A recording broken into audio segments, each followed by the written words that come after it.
So these videos will make you question everything. So remember, this is for entertainment purposes only. Let's check them out. The first thing you need to learn in your existence is how your reality works, and this is straight from the government. It doesn't matter if Jesus comes to you, Allah comes to you, Buddha, Muhammad. You are so powerful that whatever you think, you will create. I think, therefore I am. Whatever you believe, you will perceive. What you don't realize is a belief is a toxic and dangerous attitude towards your reality. After all, if it is there, it does not require you to believe in it. But if it is not there, why believe in it? I don't believe in math. I know math. I don't believe in English. I know English. I know my parents are my parents. I don't believe that they are my parents. The law of awareness is being used against you because in the law of awareness, no action will come from a non-belief. So your actions are being derived from beliefs and concepts given to you. But once you awaken out of that, you are in a state of knowing and you are no longer bound to those restrictions. If we collectively manifest heaven on earth, there would be heaven on earth because that is the belief and the reality that we are creating. But the reality we are creating is not from us. It is from the system. And the system wants you to think that heaven is separate from us. Heaven is up there when heaven is really truly down here. This system is meant to control you, just like you pay your taxes. Do you really think that we are supposed to be birthed here in this beautiful place, pay taxes, and slave away? If you are paying your taxes, that is the dumbest thing you can do. The Pentagon has failed their audit for the 5th time in a row. The 5th time in a row. That's your tax money. That's trillions of dollars gone. They're just like, we don't know where it is. And you wonder why we have on earth. It's because the trillions of dollars that they're taking from us are being spent elsewhere to manifest God knows what and with our reality. If I can't convince you, then I'm sure that the Project Bluebeam is gonna convince you, and that's not good. And you guys don't even realize we are one nation. They give you the image that we're not. BlackRock literally advises our government. They have their tentacles in everything, in every stream of media and government that exists. And people don't know this. Look up Michael Pyle and look up who Mike Pierce is. Advisors to Biden and Kamala Harris. They're not just lying about a few things. They are lying about everything. And I'm over here trying to help you elevate out of it. Whilst you guys fight amongst each other saying, my religion's right and yours is wrong. You don't believe in Jesus, you're going to hell. When the reality is, all religions are correct allegorically. But the thing is, you can't wrap your head around it because it will invalidate a portion of your life. That is the paradigm that I am fighting. I am fighting this paradigm of consciousness that can't accept change. So forget anything that I've said. The first thing you need to learn is how your perception and reality works first, and then go start reading. If I believe in Jesus, Jesus will appear to me as my highest self because that is what makes me feel safe. But the reality is I will feel and think that Jesus is separate from me and that is the real Jesus and it's not me. And what you need to realize is you are the Christ within. Just like, oh, I saw Allah. Allah came to me in my dream. That's not Allah. That is you and your highest self. If I believe in the Galactic Federation will come to me and appear to me because I feel safe that way. I'll start speaking in light language. Just like if I'm Christian, I'll start speaking in tongues. It's the same thing. We're all doing the same thing metaphorically, but we're causing division. This is the best way I can put it for you. God is the ocean. You take a cup and you scoop out some of the water out of the ocean. Now the cup is your body, and inside the cup is your unique soul. You are God in a vessel, a unique vessel. So it's not that you are God the creator. You are an extension, an expression of God. And God is love. That is the ultimate form of God, is the purest form of love. Infinite creativity and pure positivity. Why do you think Jesus becomes one with God? It's because your soul returns back to the ocean. Itself at the end. That part got me, man. But well said though. I was with him. You know what I mean? A lot of that, he made a lot of great and valid points that I rock with. You know what I mean? Minus the don't pay your I'm paying my taxes, bro. They send you to jail. Remember, man, we had people fleeing the country trying to avoid their taxes and still ended up going to jail. Like, I ain't playing around with that, man. I'm gonna pay them taxes or submerge myself in the tax laws and figure out ways to work the tax laws to my advantage. That's what I'll do with that. You know what I mean? But other than that, everything he was saying, I rock with, you know? Just like manifesting what you want in your life and different things, it starts with the stuff we subject ourselves to what's going down your social media feed. If you see all this type of negativity, then what you think your thoughts are going to be negative. So then what are you going to produce? What are you going to attract? Negativity. Change some of that stuff, man. Go through and purge your social medias. Look at stuff that's going to be uplifting to your mind, your body, your soul. Stuff that's going to make you creative. Stuff that's going to, you know what I mean? Just make you feel so much better about yourself. Make you want to go harder, make you want to work harder and do different things, try new things, all of that type of stuff to stimulate yourself and also to attract that type of stuff to you. Like if you just taking the negativity, then of course your life gonna be in shambles. That's all you consume. So that's gonna be your reality. When I fired Comey, it was like throwing a rock into a hornet's nest, into a nest of bees, and the place went crazy. So when you were president, are you confident that you knew everything, say, CIA was doing around the world? No, I'm not. It's a very interesting group of people. I had very good relationships, I thought, but I was a little surprised when I got out that, things go on. Look, it's... What were you surprised by? I was surprised, I think, at some of the people. I was surprised that there was... I had a group of people. We killed many, using the CIA, I have to say this, very bad actors. We were very good at it. You look at Soleimani, you look at al-Baghdadi, bigger than Osama bin Laden. I mean, Osama bin Laden, but al-Baghdadi did ISIS, and he was rebuilding ISIS very strongly. And that was the CIA that did that?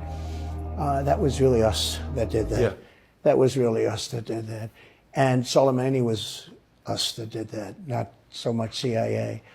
But we did some very good work with the CIA. When I fired Comey, what does that sound like to y'all? You know what I mean? It just sounds like so much unknown, so much is going on in the background behind the scenes that one person doesn't know what's going on. The CIA may be doing things that the president doesn't know about. The president may be taking the blame for something the CIA did. Vice versa, the CIA may be taking credit for something that the president ordered and they didn't even have nothing to do with. It just all sounds so corrupt, man. It does. It does. This doesn't make me feel better about anything. Anything. Political, anything. Government, anything. CIA, Pentagon. It doesn't make me feel good about nothing, bro. Everything seems shady. Everything seems shady. You could read body language and tell by what he was saying. Trying to choose his words carefully, trying to make sure he don't say the wrong thing, trying to make sure, like, at certain parts of the conversation, I felt like he was trying to, like, clear himself. Certain parts of the conversation, it feels like he's just like, I don't know what would be going on. Like, so that if anything ever comes back, here you have me saying, I didn't know anything that was going on. Don't that sound very corrupt and I don't know, man. It's just my thoughts and opinions, bro. That's it. And he learned very early at an intelligence apparatus that he realized early on that the purpose of the CIA and the intelligence apparatus was to create a constant pipeline of new wars for the military-industrial complex. 3 days before he took the oath of office, Eisenhower, who was the outgoing president, gave what is probably the most important speech in American history, which was, where he warned against the military-industrial complex. I was at my uncle's inauguration. I was in Washington that day. As a 6-year-old boy. And I was sitting on the stands behind him, in front of him during his inauguration. And he understood that. And 2 months later, the military and intelligence came to him and said, we got to invade Cuba. And he was like, I'm not going to Cuba, and I'm not going to let the military. And he learned very early at an intelligence apparatus that he realized early on that the purpose of the CIA and the intelligence apparatus. Come on, man. It's sitting right here in black and white in front of your face, bro. Stop avoiding it. Listen to it. Listen to these conspiracy theories of different things that take place, fam. So that's the purpose, possibly, allegedly, of the CIA. So, there's no truth to that whatsoever, y'all think? Not even just a little bit of truth to that. There is a secret document. How do we know that There is a secret document from the CIA that has just been released, and what it reveals is terrifying. It is called the story of Adam and Eve, and it explains how the end of the world will occur. And the scariest part is that it is entirely logical and makes complete sense. It explains that the North Pole and the South Pole shift every 12 to 15,000 years. And when this shift occurs, it triggers a massive apocalypse with earthquakes and giant tsunamis. After the apocalypse happens, we go back to prehistoric times, the Stone Age. It also states that the first humans like us lived 10,000 years before Jesus Christ. So we are approximately 13,000 years after the first humans, and we are already witnessing significant events like climate change and other catastrophes. The book also claims that we are the sixth civilization to emerge from the apocalypse. We reach a certain point in civilization, and then everything resets. This would explain many things, such as the Sahara Desert once being green and Antarctica having forests. Now things are changing, with some places becoming colder while others become hotter. This is why there is mention of the flood in the Bible, and it's likely what happened to Atlantis. It would make sense for a city to be underwater if water wasn't there before. There is a secret document from Part of that I believe, and I'm gonna tell you the part that when they speak about the poles, I'm not gonna say I don't believe that part, because it's true. When the pole shifts, we could create tsunamis and stuff like that. Also, I just want to add to that. Then let me say that. Let me add to it. We could also go through a mini ice age. We could go through a brief ice age. You know what I mean? Either way, it don't sound good for us. It doesn't sound like we're gonna survive it. They always speak about it here lately as resets. It's like we're due a reset. Things have gotten so bad. Temperature, climate changes, different things. The wars, all kind of stuff happening. They call it the reset. Maybe you're noticing certain things happening. You're like, man, I've never seen that happen like this before. Wow, I ain't never seen this many hurricanes, tornadoes in one year. Oh man, I ain't never seen this type of snow out here in Texas. I ain't never seen this. Start thinking, why is that? Why is that? And then start looking at some of the information that's out here on the internet. Things about Antarctica and different places like that. Look through the history of some of that stuff, and it'll all start making sense to you. There's a trend right now about telling companies secrets that you can share now that you no longer work there. So I'm going to use this as an opportunity to tell you guys about my experience being recruited by the CIA. So in college, I was a political science major. I really wanted to work in politics or government. And so at the end of my sophomore year, I applied for an internship at the CIA, and they hit me up to start the interview process, which was so different than any interview process I've ever had. I didn't see or speak to anybody. It was all a series of tests, like math tests, logic tests, writing tests, and then also analyses tests, where they would give me information and I had to determine if there was a threat and a way forward. After 3 months of interviews, I got an offer conditional upon me obtaining a security clearance. So I started that process, which was intense. I was flown out to the CIA headquarters where I had a polygraph, an interrogation after the polygraph, medical tests, physical tests. Agents from the CIA came to my college. They came to my house. They went to Sonic Drive-In where I worked in high school. Then Trump was elected, did the hiring freeze, and I lost the job. There's a trend right now about telling companies. Dang. Wait a minute. Like, what?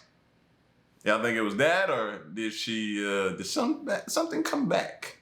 Something that you didn't tell? I could imagine how strenuous those tests are.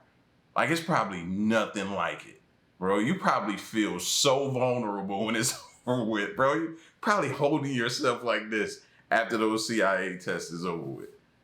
I just want to talk to one person who either has went through the process actually worked for the CIA, I just want to ask them and talk to them and see what it's like. Like, see what type of stuff they had to go through, deal with, what type of job they did. You know what I mean? How that affected their lives. You know, were they picked because they didn't have much family? You know what I mean? Nobody to really care about them. They were pretty much a loner. Like, what made them CIA material? What's the criteria? You know what I mean? What's the day-to-day for them? What type of stuff they've seen that they could talk about, you know? And how crazy is that job to obtain? I got several more questions to ask them, though. Let's not be lying on our resume, actually. So if it's between lying or leaving dates off, let's just leave dates off, because let's try to be as truthful as possible on our resume. Otherwise, potential conflicts could occur. Just my recommendation, though. Hey, man, y'all, it's 2024, man. Y'all still out here lying on your resumes, fam? Like, come on, bro. Like, leave that in the past, please. Please. If you didn't do it, you didn't do it. If the job is for you, you're going to get it anyway. Impress them in the interview. You know what I mean? Let them know in the interview who you are, what you're about, what you represent, what you know. That's the time to showcase. They're going to look at the paper for a brief minute, but then they want to hear from you. And that paper can't do you no justice, man. So it's no reason for you to lie. Let them know, man. And for me, I always felt better afterwards. Once I left everything on the table, then if you didn't choose me, then that's your loss. And this job wasn't for me, man. But come on, y'all. We got to stop lying on the resumes, fam. It's 2024. Are there any CIA conspiracy theories that are true? There might be one. Are there aliens? No, the UFOs you see are humans in the future, time traveling back to us. Is there anything the president cannot know? No. What do you think the most impactful thing you did in the CIA was? With a partner, I wrote a paper that changed the way that our government looked at China. What was the craziest thing you had to brief George Tenet on? Georgetown basketball recruiting. What % of information the CIA produces or learns is confidential? Oh, nearly 90% of it is confidential, but does it all need to be that way? Probably not. If the US were to get nuked, how many of us would die? It depends on who nuked us. So it could be a city or all of us. That's scary, by the way. That's scary, by the way. But I think all of us know that in the back of our mind. Anyway, what was interesting, though, so what does the president know? Or what doesn't he know? Does the president know? Yes, he knows. So now when you think back to Trump saying earlier, I didn't know, I asked y'all then, I was like, do y'all believe that? I know a lot of y'all was like, probably like, no, we don't. You know what I mean? No, we don't. Now, do I think he needs to say that or has to say that? Yes. Plausible deniability, bro. That's what it's all about, man. You know what I mean? I don't blame him though, because if I was in his shoes, I'd probably be like, once you get that clearance and that access to know what the CIA is doing, bro, my first day on the job, I'd probably figure out or hear some stuff and I'd be like, yo, listen, come here, dude, come close. Don't tell me anything. I don't want to know anything that's going on. I just heard something and I don't want to hear nothing else after that, bro. That's probably how it's like. When you start like revealing things and pulling the covers back, yeah, you probably like, ah, man, why did I sign up for this? Why did I need to know this? Hey friends, wanted to start posting some videos that answer questions that I get pretty frequently in book talks or when I give talks about the CIA. And the first one that I'll do right out of the gate is I get this question in different forms pretty much every time I speak. And it's like, what is the CIA? What does it do? How should I think about it? And, you know, most of us come at this question through the lens of Hollywood. We think about Jack Ryan. We think about, you know, spy shows and spy novels where stuff blows up all the time.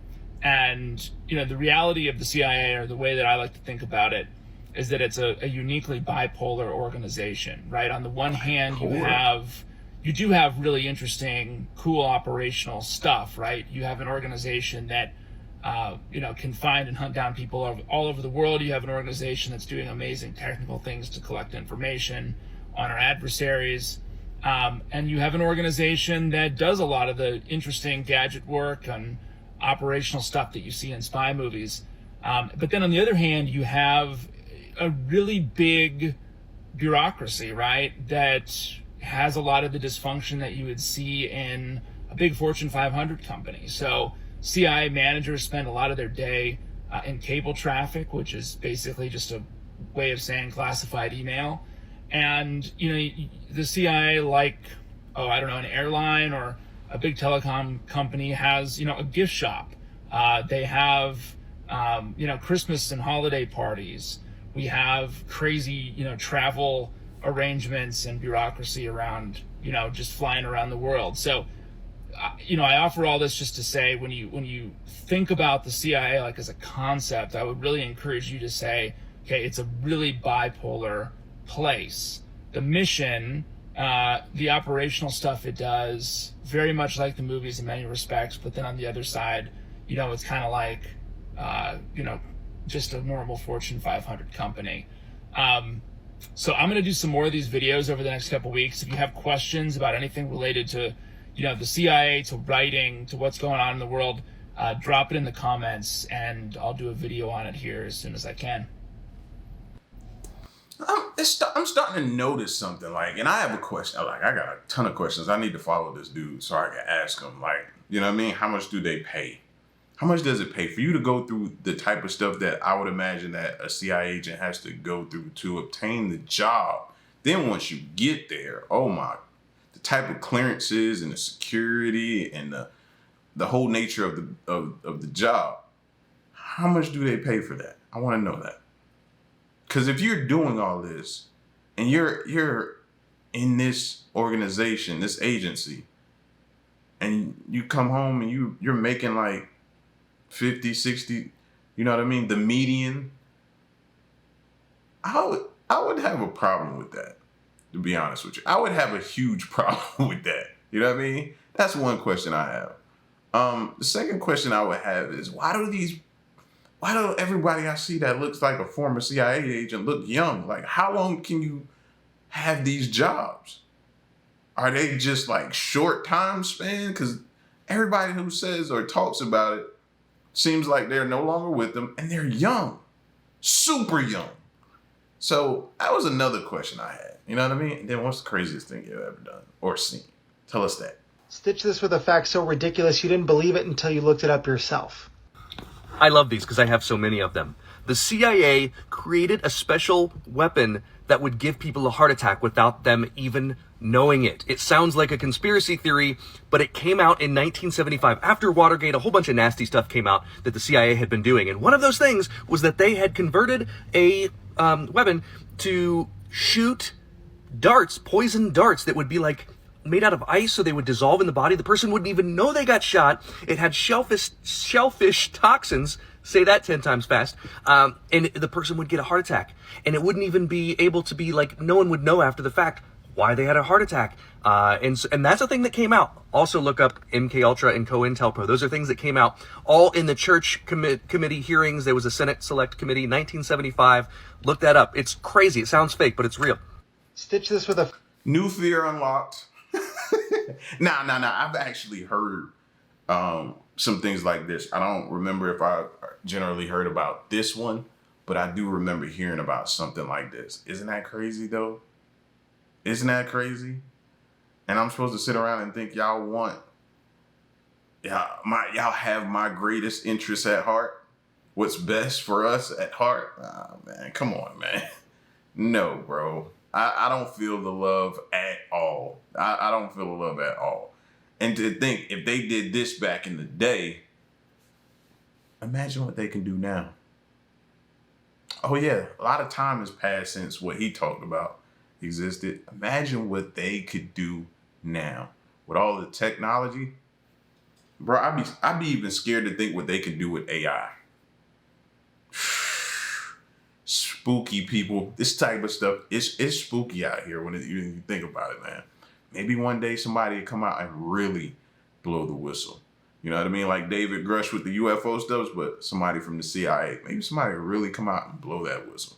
If y'all know some people who already do that, please point me in the right direction so I can go listen to them. All right? But y'all get at me in the comment section and let me know what you thought of these videos, man. So next one, I'm gone.